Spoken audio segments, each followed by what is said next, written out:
You. We are here. It is Wednesday.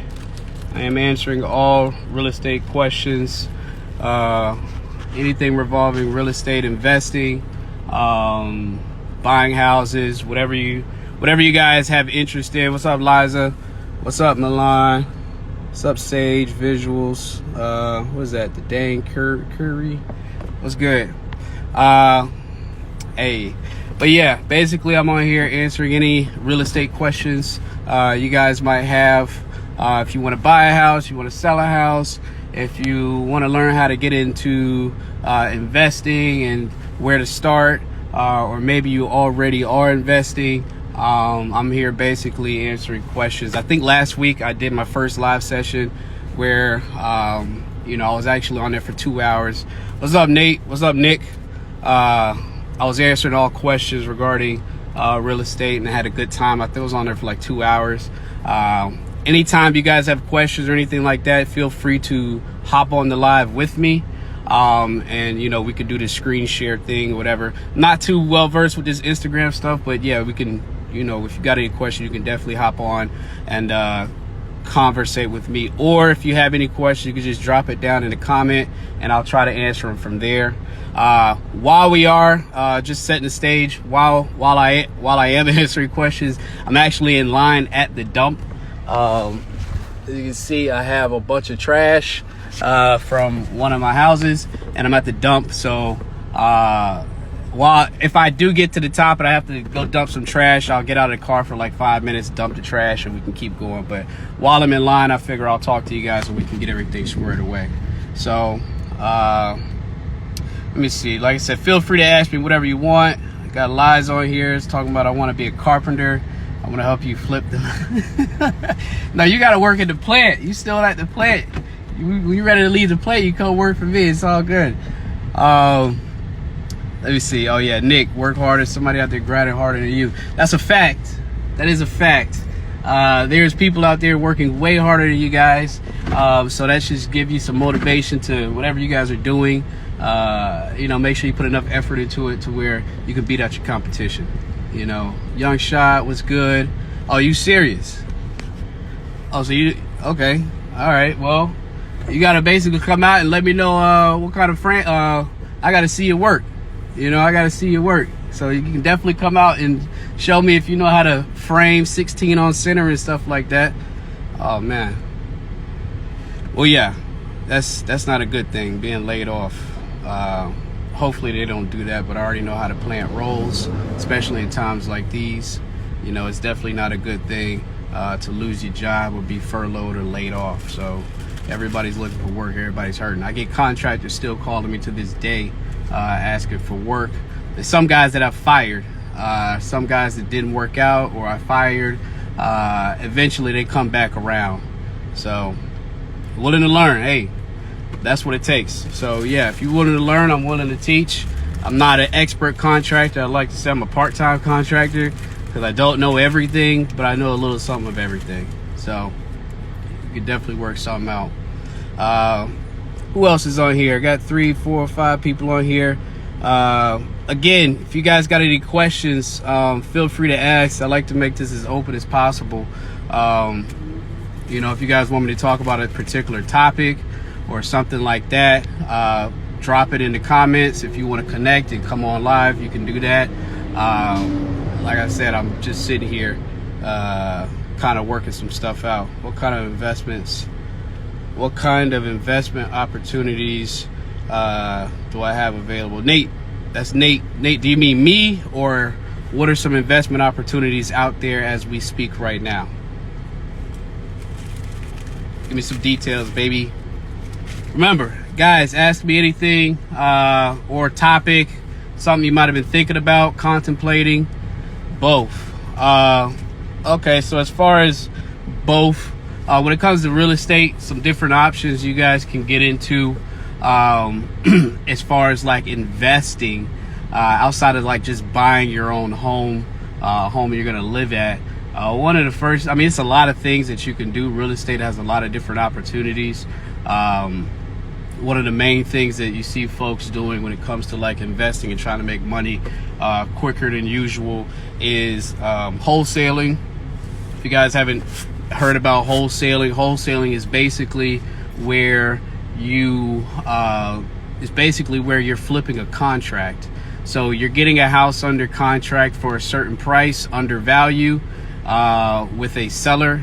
You take that contract and you go shop that contract to somebody, like another buyer. You go find a buyer and you shop that contract out to another buyer for a higher price.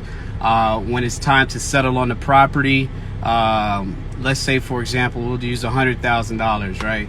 So let's say you go to a seller and you put a house under contract for $100,000, right? You take that $100,000 contract, and you go and find you a buyer. So you go look for investors that are looking for houses, looking to buy, right? And you take that $100,000 contract and you go to that investor and say, hey, I have a house for $110,000. And that investor will say, yes, okay, I like that house, I'll buy it for 110. So when you go to settlement and you close on the house, the buyer gets the house for $110,000. The seller gets $100,000 because that's what the original contract was, $100,000, and you get the difference. So you get $10,000. So you take it, $100,000, give it to somebody else for $110,000. You keep the difference. That is the basics of what wholesaling is. It doesn't require as much money as actually buying a house or buying a rental or flipping a house. You really just need upfront money for your marketing, because you have to contact, and your main customer is going to be sellers.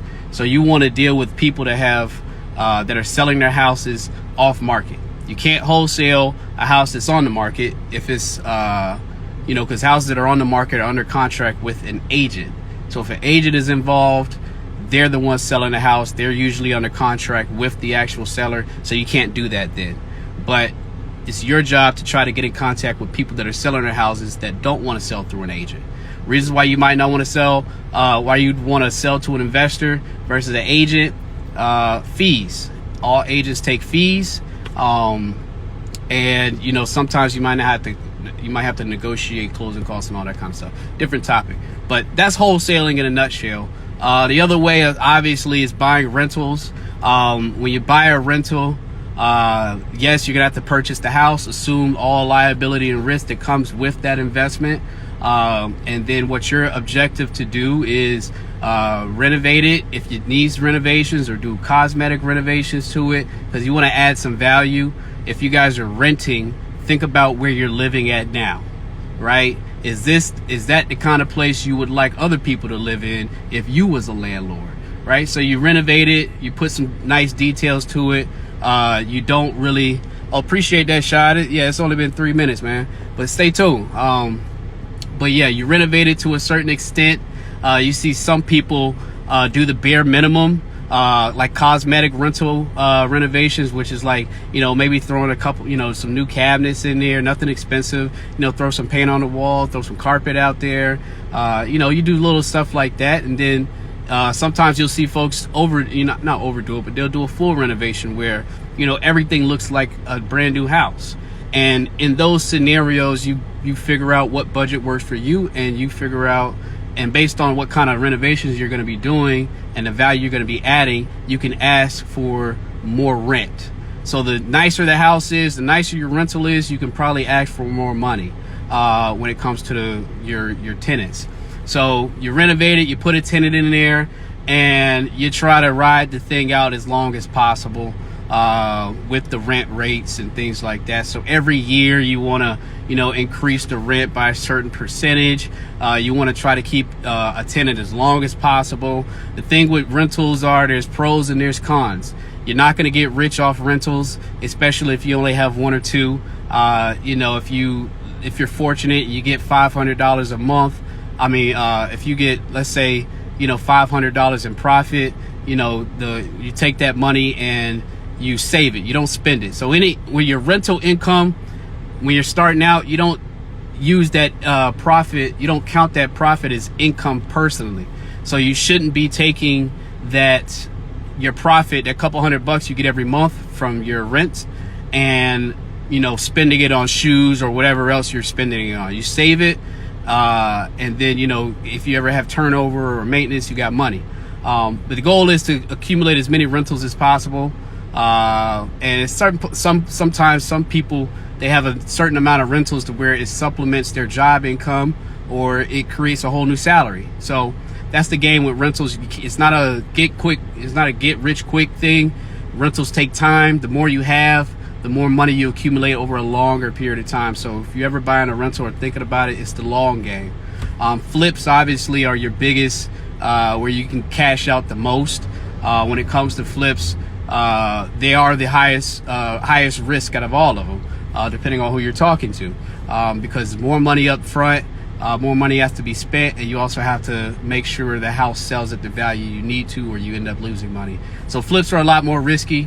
A lot more things are involved, and they take a lot of time sometimes, especially if you don't know what you're doing. I'm not even a professional flipper or anything like that, because even doing a couple flips, 4, 5, 10 flips, you're still a beginner. There's guys that do 500, 600 flips over a span of time. I used to work for a guy that did, and he did very, very well. So I've seen both sides. What about a crib and Airbnb? Nate asked. What's up, Marcel?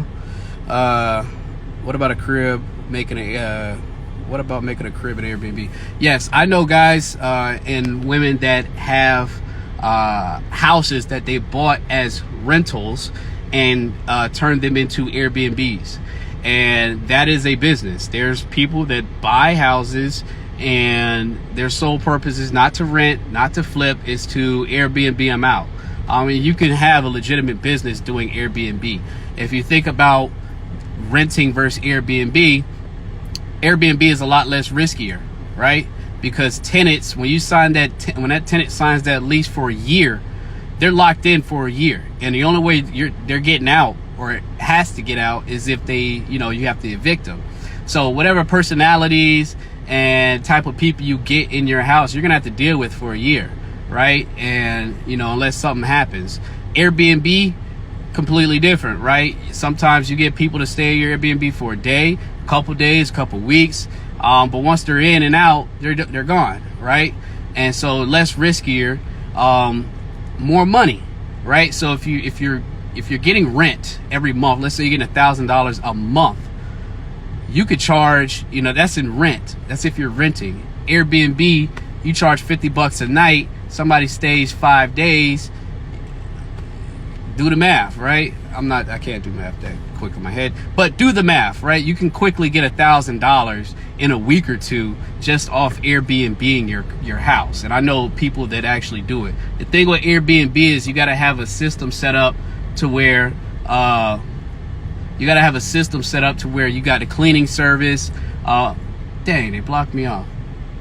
Oh yeah, you gotta have a cleaning service. You gotta have some certain things in place to do Airbnbs, to where your systems work for you and it's a smooth, easy transition.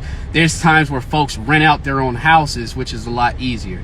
Now keep in mind with Airbnb, depending on the city, they have infringed on the hotel industry, and it's a lot of political, legislative stuff between each city that regulates or deregulates Airbnbs. So here in Baltimore, if you want to do Airbnb, it's not just Wild Wild West where you could just rent out anything, buy a house, and have it in any kind of condition and Airbnb it out.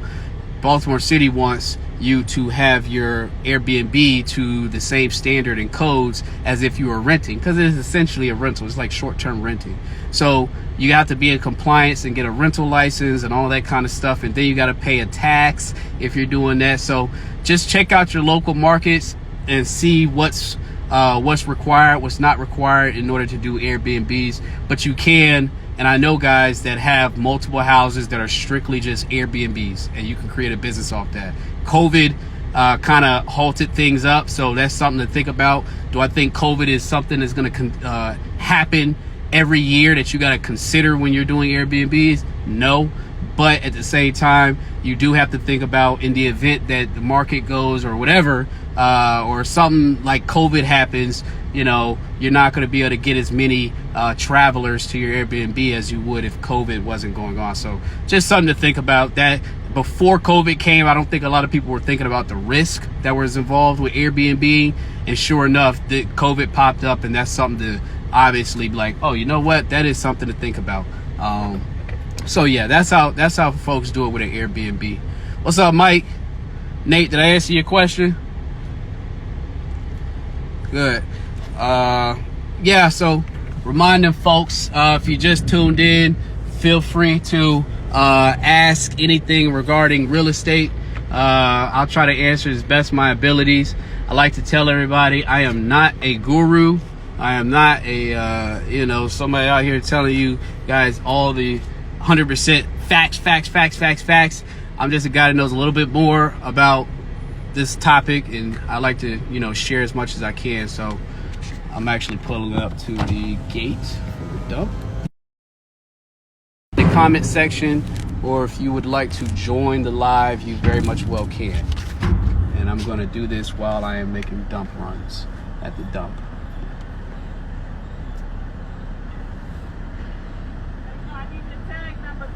I got you. I'm back again. Feel free to ask me any questions, guys, or a topic you want me to expand upon, something you might have thought about. Good. Hold on real quick. Good to go?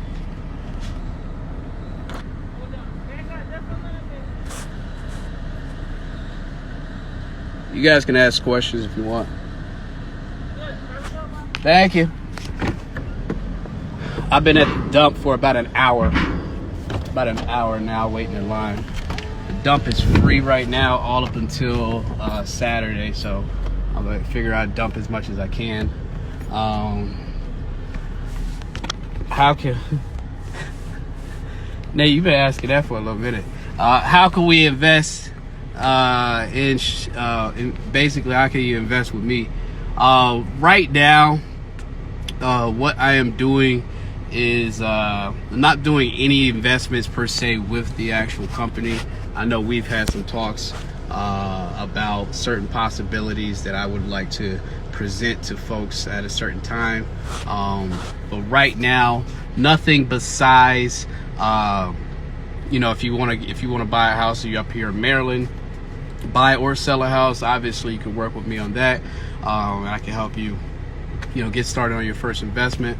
And then also I'm going to start doing some consultations here soon and helping folks out at a deeper level. So if investing is something that you want to get into, I would like to help you get started on your own investing. And then obviously at some point in time in the near future, I'm gonna obviously ask folks if you had any interest in working with me. We can work some things out to where you can get some profit, I can get some profit, and we can do some things together. So yeah, that's coming in the near future, not right now, while I'm trying to get some things set up, but sometime in the near future I'll set it up. We got up in here. Yo, again, I am at the dump. I think I go up next. Feel free to ask. I think it's 12:22. I'll try to rock out for another 30 minutes as folks try to trickle in or anything like that. I will probably be taking 5 minutes to get out of the car and dump this stuff, but I'll keep the live going. Yep, there it is. Okay. How the heck am I supposed to...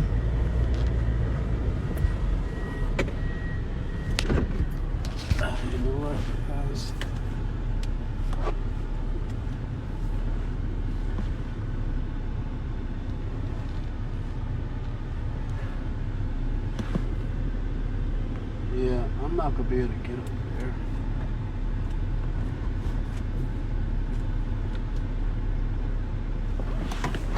Hold on. Huh? I don't think I got room. Okay. All right, so basically they regulating where you can dump and where you can't dump right now. This lady talking about I got space. I ain't got no space, lady. Bear with me. Dude.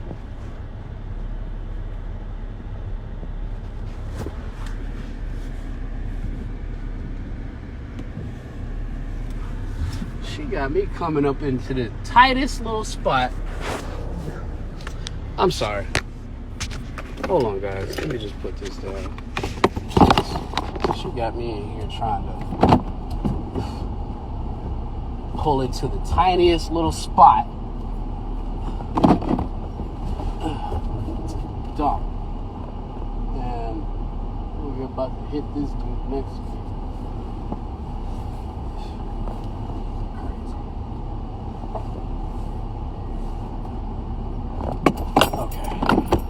All right, put this disclaimer out here in case anybody joins while it's probably gonna take me like 2-3 minutes to go dump this trash. I am dumping trash.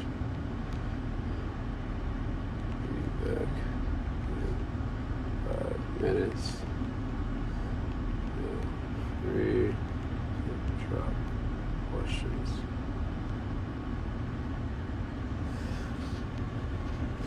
Alright, let me go dump this trash real quick.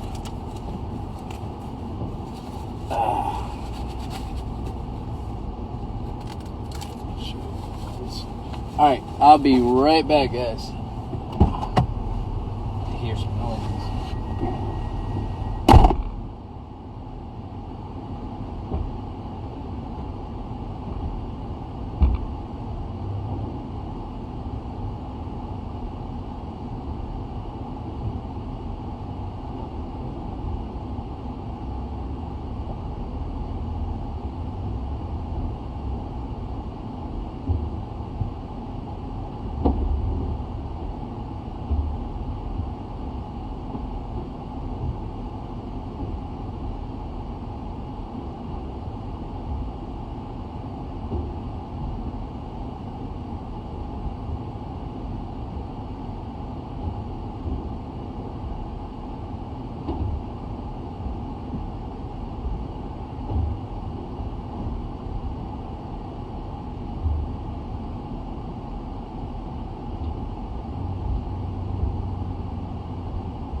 All right. Woo. Oh.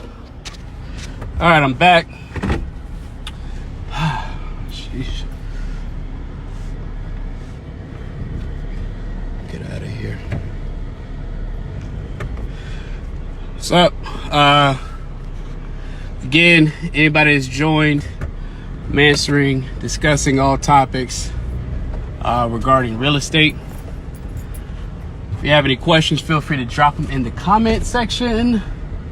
Or if you like to talk one-on-one, feel free to join. Woo! Just got done dumping some trash. But again, all the new folks, feel free to ask me anything real estate related. Any topics you guys might want to discuss. Any questions you might have had about home buying, about investing, how to get in the game, when you should buy a house, how you should buy a house, any questions like that, feel free to ask. I'll also expand on any topics you guys might want to talk about. But it's all on you guys. So, like I said, resources here. I'll wait, kind of wait. Actually, I guess while you guys are, anybody's waiting to kind of talk, or if you're thinking about any questions or anything like that, I guess I'll find something to talk about, since you guys are being a little shy today. I know y'all got some questions regarding real estate. So again, what's up, Rick? What's up, Kiera? Yo, that's some new folks. Let me see. Log my boy real quick. Hold on, guys. Got somebody logging on right now. Chat with me. We can talk real estate. Where is it at? I just accepted it. Let me see. Steady clocking, man. Send that request again. Because I think I pressed view. Try to get you on. We got somebody who wants to join the live session, speak. Let me see.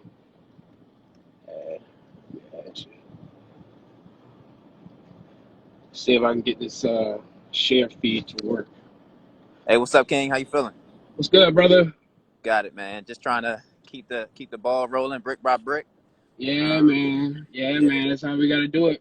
So as far as processes, I mean, you got some skin in the game. So looking back, you know, for a newbie, would you recommend, you know, like a plan of attack? You know, after the first one, you get the first one under your belt. Especially in my situation, I started out going the conventional route. You know, Yeah. with a realtor, and you know, got a house with little to no equity, but it's cash flowing. Yeah. So now I'm looking at my next move and just trying to be open. But you know, I see some other homes that are similar, you know, dynamic, no equity, but with Yeah. cash flow. Yeah. You know, multifamilies. Yeah. So I'm just trying to be open to, do I want to go through a conventional route and do, you know, 10-15% down, Yeah. and get the second one, and then maybe go into the real world after that to try to maximize on some of these you know, loan lender options out there? Or should I just try to save my cash flow and go, you know, auction or wholesale, or, you know, another route? Not wholesale, but hard money. Yeah.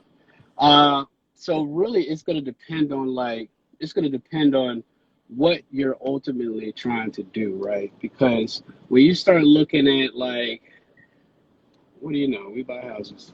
When you start looking at like homes, like what you're talking about, like that are available right now, the only way you're going to be able to get them, if they're on the market, is through the agent. And then, you know, you got to think about, okay, what kind of financing am I going to use? That conventional financing, once that 20% is down, that's it. It's done, right? I ain't gonna lie, 20% is a lot.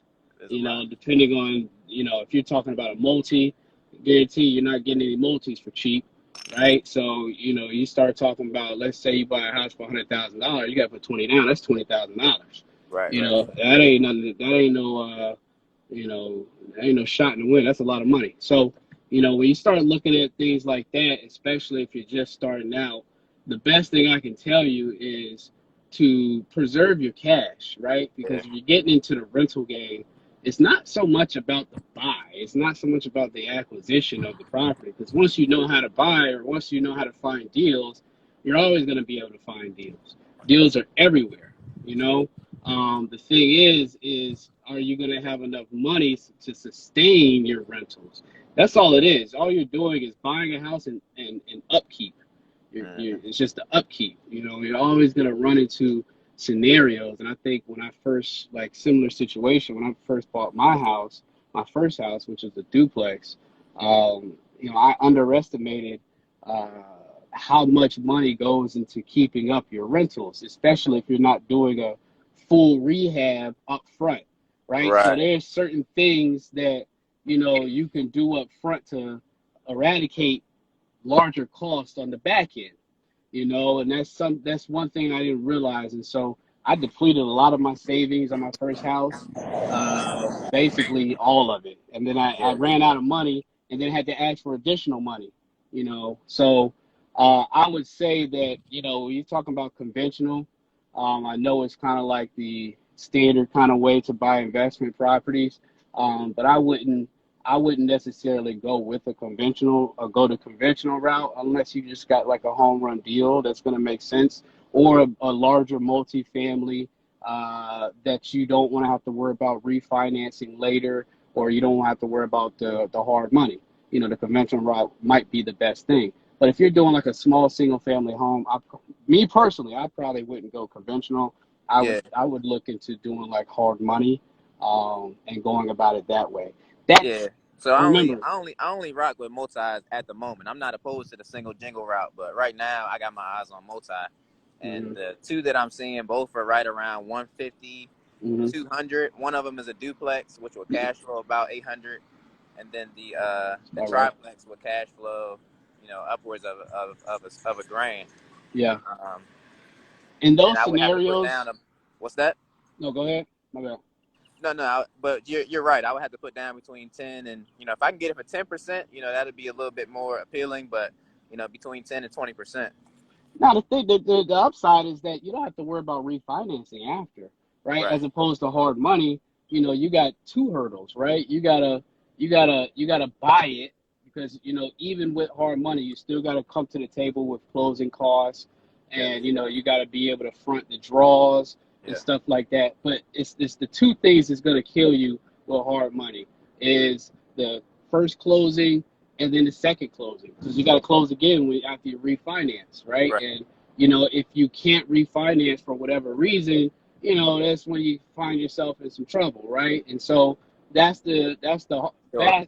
bad side for the hard money. Now the conventional route, you put that 20% down, it's already there. It's in the game.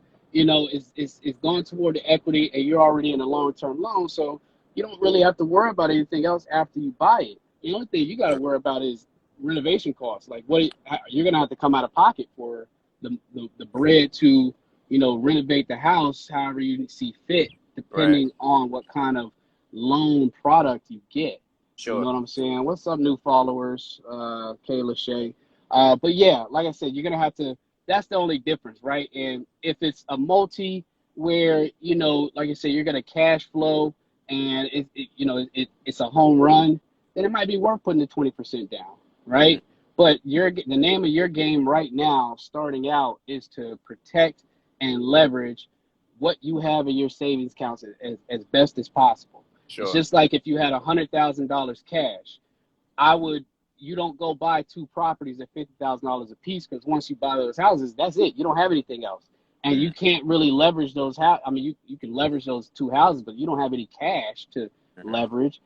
As opposed to taking that $100,000 and using hard money, you might be able to buy 4 or 5 properties with that $100,000 instead of just two, and then Yeah. you can leverage that money a little bit better.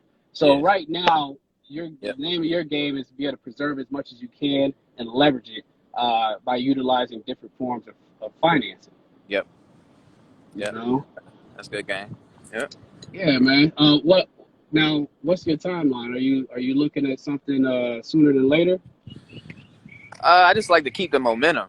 For Mm-hmm. me, it's just all about momentum. Like once I start getting stagnant, I get antsy, and then I already got ADD, so I just want to kind of have that tunnel vision and just stay locked in. So, Yeah, just trying to continue to keep it moving because right now we wrapping up on my quad now. So from there, yeah, I'm just trying to be proactive instead of reactive. So just trying to see what's next.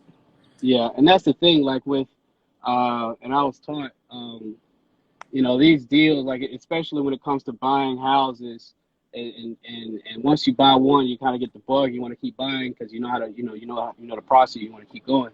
Um, Never buy emotionally, uh, Sure. Yeah. because what you'll see happen sometimes, actually a lot of times, is you be searching for deals, searching for deals, searching for deals, and then if you're going the regular way of using an agent, and your agent's putting in all these offers and they're not getting accepted, and then after a certain point of rejections, you start looking at things emotionally, right? And you might find that you might find a house, you might make an emotional decision, even though it's not the best decision on paper. And that's what a lot of buyers do when they've been looking for a while and they've been getting frustrated. And then next thing you know, they see a deal, they make an emotional decision and overpay for it. So you never want to look at the deal, deals emotionally, but realistically on paper. And if you got to, however way you got to subside that urge to want to buy really quickly, you have to do that because again, you don't want to find yourself in a bad scenario. So just keep that in your mind, especially if you're thinking about buying another one. At some point, it's going to click. The key thing is just to be whatever method you're using to find deals, got to be consistent with it. I remember when I was working acquisitions, I would, my guy, he was buying a lot of houses, and there'd be some stretches where, 2, 3 weeks go by or a month goes by, I can't get a deal, but I'm working I'm doing the same process every single day, so I'm being consistent. I'm just not landing deals, and this whole business is about being consistent. So at that juncture, I might go 2, 3, 4 weeks without finding a deal, but then then I might go on a stretch or a run where I land 6, 7 deals in 2 weeks, which Yeah. actually happened. So, it's all about being consistent. And, I like to look at houses just like cars, right? You go to the car lot, you see a car you like, can't agree on a price, and then, it gets sold and you're like, you're hurt. One car gets sold today, 10 more pop up tomorrow. So if Yeah. you can't Sure. buy you can't buy the house today, or it gets sold or whatever, it's gonna be 10 more that pop up tomorrow. So it's always gonna be deals that pop up that you don't have to, be so emotionally attached to one specific deal. People always gonna be buying and people always gonna be selling. It's just the name of the game, you know. Yep. Yep. Well, good talk, What's my up, brother. Yeah. Reggie? What's up, Elena? Yeah, man, appreciate you, brother. You always think it's the second week you came on and chopped it up with me, but Yeah. definitely appreciate it. And Yeah. like I said, if you got any questions, man, feel free to jump on and Yeah, we'll. and I got your message too, so definitely looking to connect soon. So I'll touch base and see what your availability looks like. Okay, sounds Yes, good, sir. brother. All right, boss. Take care. All right, Later.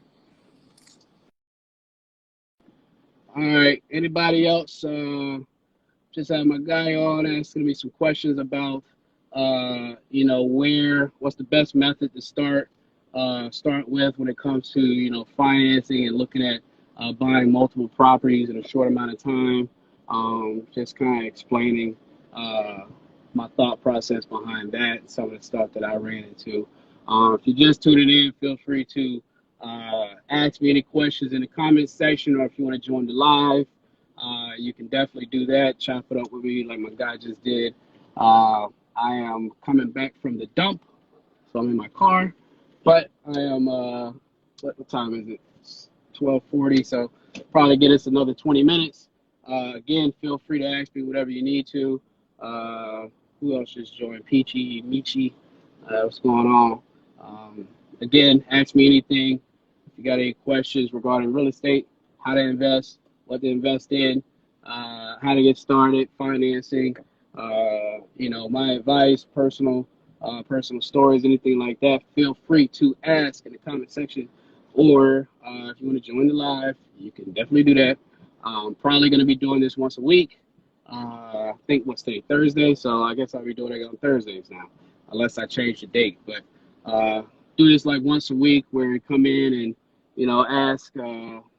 ask questions or discuss real estate for an hour or so on the live. So what we got here? We got Nate. Do you need a solid credit score to start up the real estate game? Loaded question. But I would say, hold on, let me park real quick, Nate. I'm back at the house. Oh, hold on. All right. I just did that real ugly. Okay, so we got a couple questions. So Nate asked me about credit. Peachy Michi asked me about how did you fund your deals. I will get to both of those. So as far as credit, when it comes to in the game, depends on what you're doing, right? So wholesaling, you don't need no credit, right? You're not buying the house. You're just moving a contract from one person's hand to the other. So wholesaling, you don't need any credit, right? When it comes to buying a house in general, you do need credit. I would say it depends on the route you're going. But if you're going the conventional way, you're going through an agent, you're going through a bank. Banks are gonna, require you to have a certain credit score. Typically, I think the lowest you can probably get funding for a house is like 620. Um, Pull back a little bit. Uh, Elena, I don't know what you just said. I don't know what that meant. But yeah, it depends on, what was I going to say? Oh, it depends on the credit score and the bank. Most banks have a certain criteria. And with COVID going on right now, some of the buying criteria is a little bit stricter.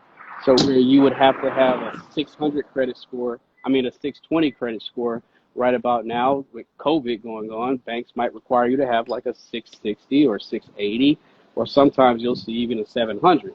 So yes, your credit is important if you're buying, if you plan on buying at all. And that's even if you're renting, buying a rental, or if you're doing a flip. Hard money lenders and banks are going to want to see your credit score. With hard money lenders, your credit score might not be as important if you have cash to make up for a lower credit score. So it's all about, with hard money lenders, it's all about how much cash you got. You got to have skin in the game. With banks, they want to see your credit score up against, your debt to income ratio, and then also how much money you have in the bank. So that's the credit portion. How did you fund your deals? So I've done a couple different ways to fund my deals. My first house was I used the FHA loan, which was, typical for people buying their first home, younger people, very accessible loan there. It's a very, you know, um, customer friendly loan because it allows lower credit scores and less money up front to, make some of these deals happen. I use I use an FHA loan for my first house, and then for the majority of the deals that we have, we funded through hard money. Um, we've done hard money for most of the deals. Sorry guys, trying to get this camera set up. Uh, we've done hard money for most of the deals, and when you're doing hard money with rentals, you got to buy it, renovate it, and then you have to refinance right after. So we've done FHA loans, we've done hard money. I've also done a conventional loan. So I've done that where the 20% goes down, so I know about that. And then we've also done bought a house outright cash. So basically buying it cash, and there's no mortgage payments after that besides tax. And so all the money is stuck into that deal. The only reason that deal made sense is because we got it at a really, really good price with the owner, and I was able to negotiate a good price to where, it just made sense. And plus it was a cheaper home, so obviously it wasn't something that was $100,000. Not that, but I'll just say we got a very good deal on that, so that's why it made sense to do a cash house on that one. So all four ways: FHA, hard money, conventional, and cash. I've used all four as a way to buy. That was for Peachy Michi. Do you feel, how does the loan process work? That's from Nate. Loan process is, loan process can be tedious or not, depending on who you're using. It's fairly easy because if you are looking at buying a house through the bank, the first thing you can do, and any one of you guys can do this today, is call your bank and ask for a pre-approval. What they're going to do is they're going to ask you some information, want to know your credit, all that kind of stuff, and they're going to be able to tell you within a day what your loan possibilities are and what you can afford. And they give you a slip or a sheet of paper and say, this is what you're approved for. And so they might say, Nate, you're approved for $250,000, which means you can go buy a house for up to $250,000. Once you get approved, you go find a house, and then after that, you take it to the title company, and the title company starts working with the bank in regards to the financing. So finding a loan is not difficult because you have so many different options. It's just shopping around and finding the right person, the right lender that's going to work for you. But the process is pretty straightforward. And you can get a pre-approval right now. Do you feel having a license is beneficial for investing? That's from Peachy. Uh, I had a phone call.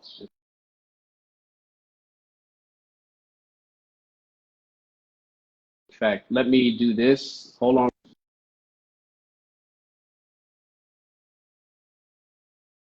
Okay, put my phone on silent. Um, what was the question? Do you feel having a license is beneficial for investing? So, number one, you don't need a license to invest at all. I didn't have a license. I just got my license like in February, and I got it because for what I'm doing, running trying to run an investment company, it offers some additional tools that could better help me in what I'm trying to do investment wise, and then also it also provides a another stream of income when it comes to people that want to buy and or sell houses. So that's why that helps. But you don't need a license to invest. I know guys that have, multiple properties, 50, 100 properties, and they're not agents. I know guys that flip houses and they're not agents. I know wholesalers that wholesale, they're not agents. So you don't need to necessarily have a license. It's beneficial if you do want to have access to the MLS, and if want to be well versed on both sides of things, especially if you're doing flips. When you're doing flips, you could be your own agent on the back end and negotiate, whatever pricing and things like that. So that's where things like that can be beneficial. It's also beneficial when you're looking for deals. You represent yourself. You can do that. But you don't need it per se to get into investing. As far as it being beneficial is really what you're going to define it as. What is beneficial for you? Do you want to, do you want to buy? I mean, do you want to help people buy houses? Do you want to help people sell houses? Are you strictly in the investment game and you're looking for tools to add? Like MLS access and a couple other things that you can have, purposeful if you do have a license.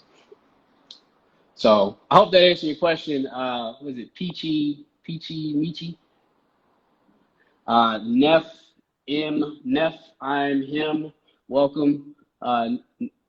Sorry for spelling your name wrong. Yeah, anybody just joined, if you're still watching or if you joined anytime as of lately while I was talking, basically talking about anything real estate. If you have any questions, drop them in the comment section. If you want to join the live and discuss with me one-on-one, you can jump on the live. You can just request. But basically, any questions or discussions you would like to create, this is the space for it. I'm doing this once a week for about an hour. Last week I did it for an hour. Ended up being 2 hours because people just had questions. So I'll go on. I'll stay on as long as you guys, want me to stay on. If I do clock out after an hour, which I think I got like 9 minutes left, I'll just restart it if you guys still want to have questions and stuff. So let's see. Have you ever done seller financing? No. And I have not done seller financing yet. I have not conjured up a deal where I've been able to convince somebody to do seller financing. In my opinion, seller financing is like the best thing outside of like private money, where you working out with somebody that has bread and they want to lend to you. That's good. But seller financing, I have not been able to, I'd say, convince somebody to allow me to do seller financing. I have used that as a pitch, as a tool when I have gone on my appointments with different sellers and things like that. But I have not been able to convince somebody to let me do seller financing. And there are people who all their deals are all seller financing. In fact, one of the more notable guys here in Baltimore that has over 100 doors. He's pretty known and well respected around the investing community out here in Baltimore. He actually, that's how he got his empire started. A lot of his deals, earlier deals, were seller finance deals. And, when it comes to seller financing, you got to be kind of creative and you got to be able to explain to these sellers why it's beneficial for them. And sometimes they'll let you do it, sometimes they're not. And sometimes they know about seller financing, and sometimes they don't. It's harder to pitch seller financing to somebody who has no idea what it is. You know what I'm saying? So it just depends. But I have not personally been able to put together one. I hope I can get one soon, so so it can be beneficial. Um, Peachy Michi, for your hard money loans, are you using a private lender or a company? I am using a company. Um, Here's my take on hard money and companies.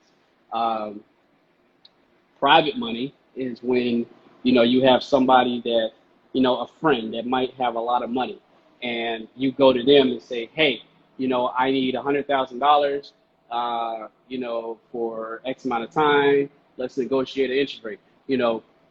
uh, when you talking about private money, you can negotiate zero interest, right? You can negotiate whatever terms you want between you and that specific person that's going to lend you money. Private money is always great, because you can negotiate whatever terms. Hard money, not so much, because whatever their terms are, that is what it is. Now, when it comes to hard money, I use a company, a local lender. When it comes to hard money, you got a local lender, and you have local lenders, you have national lenders. If you go on Google and type in hard money, whatever city or state you're in, you're gonna find a buku crazy amount of hard money lenders that are national companies. I always advise that if you're going to use hard money, use a local company that does deals in your city, because you want them to be able to assess your deals accurately, and then also tell you whether or not the deal is going to work or whether it's not going to work. Because when it comes to hard money, you're paying a lot of interest, a lot of risk, and you only got it's a short-term loan. So you don't want a hard money guy that's going to just let you lend to you on each and every deal, even if it's a bad deal or not, because you're going to find yourself in a bad situation when the loan term's coming up and you can't sell your house or you can't refinance. So that's why I say local lenders, because they know the market just as well as you, if not more than you, and they'll be able to tell you whether you're getting yourself into a good deal or not. And that's what you want. You want a lender that's going to hold you accountable for the deals that you buy, because once you buy a house, you buy a house. And if it's a bad deal, you're stuck with that bad deal, and you got to figure out how you're going to get off that bad deal. So you want a lender that's going to tell you, that knows the market, that's local. National lenders, they don't know the market. They can't put eyes on a property besides Google Maps and pictures. They're not. Sometimes they're a little bit more harder to deal with because they just have strict standards, and they don't know what's going on in the market. You want somebody that's a local lender. So I'd go on like a Peachy Michi if you're looking for a hard money lender. I would download meetup.com or the app and start joining your local real estate investment groups in your city, wherever you're at. And most of the time, hard money lenders are in those groups posting. I would also go on Facebook and join whatever real estate Facebook groups you have in your city. And 9 times out of 10, there's a lender in there saying that they lend. So that's where you find those lenders. I wouldn't go to Google.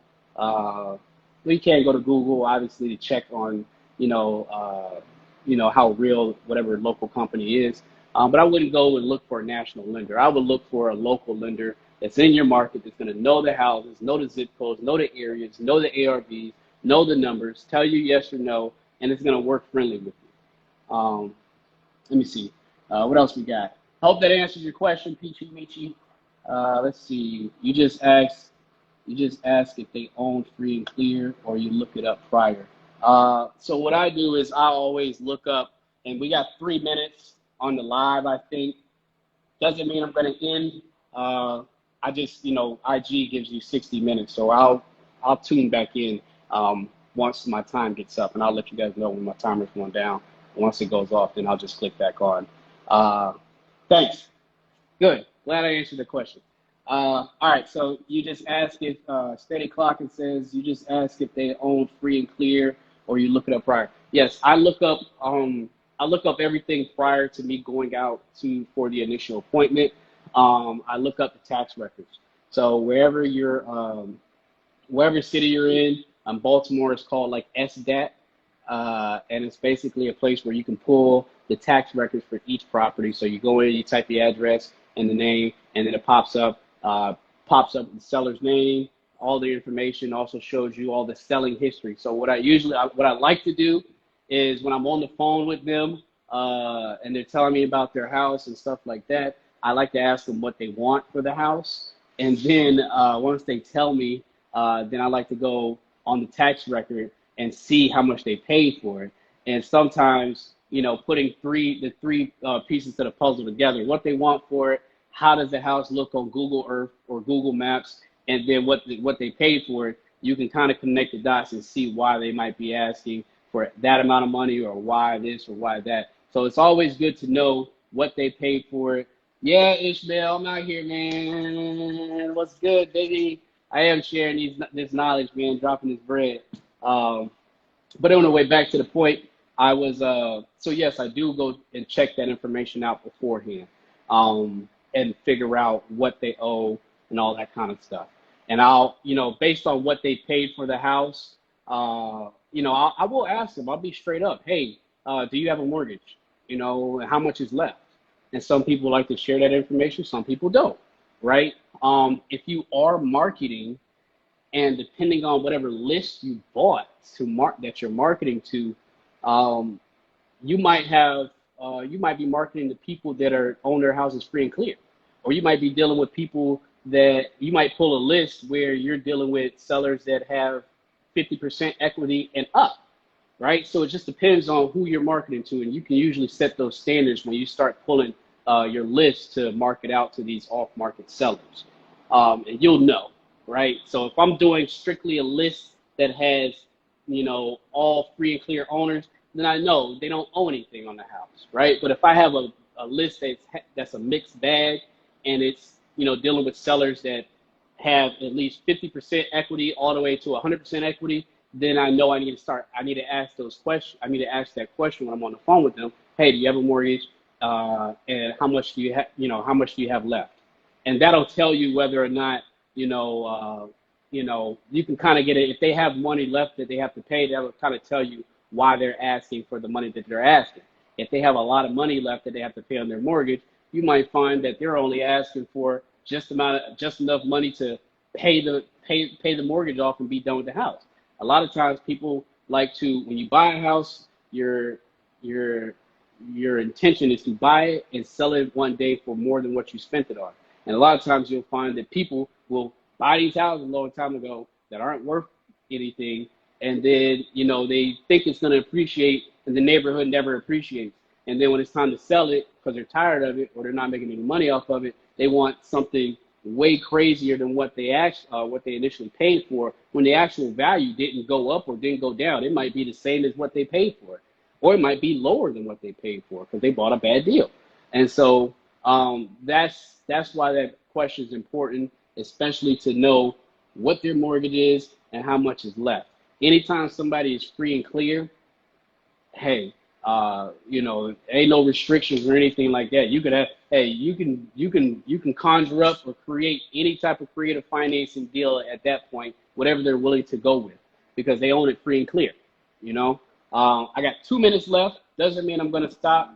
Live gives me an hour long. So when this thing goes out, I will restart the live. And anybody that's got questions or anything like that, just hop back in my live once I, create another one. See Quan join. What's up, my man? Wayne, what's good? Ish, I hope you started your process. I know Ish, I know you was interested in buying a crib, and you said you're going to start doing some things.